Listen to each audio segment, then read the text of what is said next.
This is solo practice routine number 4. It's called the straight around. Now in a moment, I'm going to fade away and be replaced by the poster, which is, by the way, available in very high resolution in black and white and color. So you can print it and put it in your squash bag for reference, or with permission, you can print it in very large sizes, put it on the club notice board if you want to. So I'm fading away.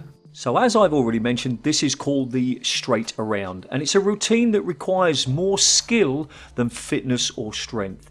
You basically move around the side of the walls of the court. So let's look at the benefits. This routine improves your micro timing. Micro timing is when you let the racket head fall back a little bit or come forward a little bit, and that changes whether the ball goes away from you or towards you. And we're only talking about very small amounts. We're not talking about the difference between a boast or a cross court, very small amounts. The next thing that it improves is the distance to the ball control. Basically, you normally like to get one distance away from the ball, but many times, especially on the volley, the ball is either further away than you'd like it or too close. And you have to be able to still control the racket head when the ball is either closer than you would like or a little bit further away than you would like. And the last thing that this routine improves is your simple swing technique, because basically you're not going to be taking very big swings. You're basically going to be controlling the ball with the slight differences in timing and a little bit in your wrist, but essentially your arm is going to be moving in simple short motions. The prerequisite and target audience are club player standard, but also that you have watched and practiced my side-to-side shot, because that is the intermittent routine to keep the ball warm and to keep you hot and to keep you moving. The time required, as you can see, is 12 minutes, but that's per mega set, which I'll come on to. In this case, basically a mega set is either on the bounce or it's on the volley. Just a quick reminder about my solo practice principles. Number 1, change the way you think about solo routines. Don't think that there's something to do because your opponent's late or because you haven't got anything else to do. It's one of the best things you can do to improve your game. Number 2, don't go on court without a set routine. So don't just go and just say, what shall I hit today? Know what you're going to do beforehand and think about either using timed or shot numbered sets. Number 3, don't just hit with purpose. Be very clear about exactly what you're trying to do with each shot. Number 4, do what you need to do, not what you're good at. So pick routines that work on the weaker areas of your game, not just things that you enjoy doing. And number 5, pressure yourself. Try to do each mini set with no mistakes. If you don't recreate some kind of pressure when you do solo practice, it won't translate as well into real matches. Before we move on to the actual on-court videos and you can see what we're doing, let me just give you an overview. Now you can see that there are 2 mega sets. One is the bounce, one is the volley. All you need to do is get very close to the wall and hit the ball back to yourself, and you're going to be walking around the court, so front wall, side wall, back wall, other side wall. Now it's not a race to do it in as quickly as possible. If you don't have enough time to go all the way around the court in 2 minutes, that's okay, it's no problem. You don't feel that you have to do it within the 2-minute period. That's just the time that I want you to do it.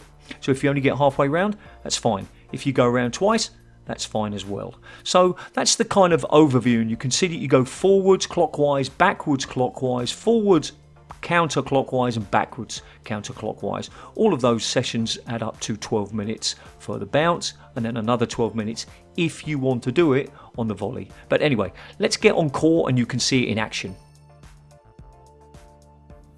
As always, you should have made sure that you're hot before you start doing any exercise. Don't think of the first side to side as the one that you warm up. Make sure you're prepared from the beginning. This shouldn't be the first time you've ever done side to side, so there's not really much I want to tell you. Just make sure you focus on your timing and keeping your head still as you make contact with the ball. So now it's time for the first trip around the court, and assuming that you're right-handed, you're going to start in the left front corner. And you're going to play lots of little shots and work your way all around the court. Let's have a look at the position that I want you to adopt and focus on the technique. You'll notice that I'm trying to get low. Now remember, I'm an old man with a really bad back, and I'm sure you can get lower. I'm trying to get my racket head under the ball, but I'm also trying to keep my wrist very low as well. I'm not pointing the racket down, I'm getting the racket parallel with the floor. My swing is a little bit upwards each time, and you'll notice that there's not very much wrist. It's all in the arm and solidity of the wrist. Don't worry about having to go all the way around in 2 minutes. Just go as far as you can in 2 minutes. It is not a race. The corners may cause you some problems at the beginning, but it's all to do with improving your timing. Time for side-to-side set 2. Now there are plenty of options as far as variations are concerned, but if you just want to hit both at the same speed to the same area, no problem at all. Time to go around the court again. This time you're going to start in the front left-hand corner and you'll be using your backhand. In the previous exercise, you were hitting the ball on your forehand a little bit further away from you to keep walking forward. Now you've got the complete opposite. You're hitting backhand and you're hitting it slightly towards you, so you have to move backwards. As with the forehand, you're trying to get as low as possible, keep your racket quite close to the floor, parallel if possible, and just use the arm. Very little wrist. Set 3 of your side to side. Now, assuming that you don't lose complete control, I want you to hit this set really quite hard. Make it a power set. It's time for you to do the forehands, going backwards this time. So this time you're just making contact a little bit earlier so that the ball is coming back towards you. Make sure that you stay low, keep your wrist firm, keep the racket parallel to the floor, and let your arm do the work. Final set of the side to sides. The previous set was the power set, now it's time for the accuracy set. Try to use some targets if you've got something convenient, otherwise just really focus on maybe hitting the service line when the ball bounces. Here's the last set for Mega Set 1. You're moving on your backhand and you're going forward, so just making contact so that the ball goes slightly away from you. Now at the beginning I said that this was all about skill rather than strength and fitness, but your legs are working hard because you're very, very low and you might even be feeling it in your back. But don't worry. Push through this last set and you'll feel the benefits soon. Mega Set 2 is entirely optional, and as you can see, it's on the volley. Many people think that the volley is harder, but in this particular case, I feel that the shots on the bounce will be more physically demanding than the volley, and in some ways they take more control because you really have to get underneath the ball. If time is not an issue for you, then you don't have to do the 1 minute, 2 minute routine. What you could do is you could do, for example, 50 shots side to side and then 1 revolution, either forehand or backhand, counterclockwise or clockwise. Feel free to experiment with variations. In fact, you could do 1 volley, 1 bounce, 1 volley, 1 bounce. It's entirely up to you.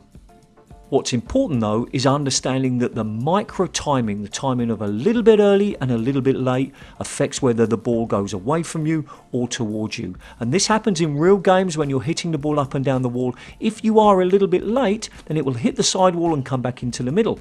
If you are a little bit early, it will come back towards you. So this micro timing is incredibly important.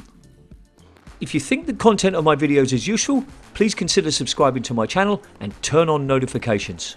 This is a playlist of the technical aspects of squash, which probably interests you if you've watched this video. This is a video that YouTube thinks is a really good fit for you. Thanks for watching, and remember, do something every single day to improve your squash. See ya!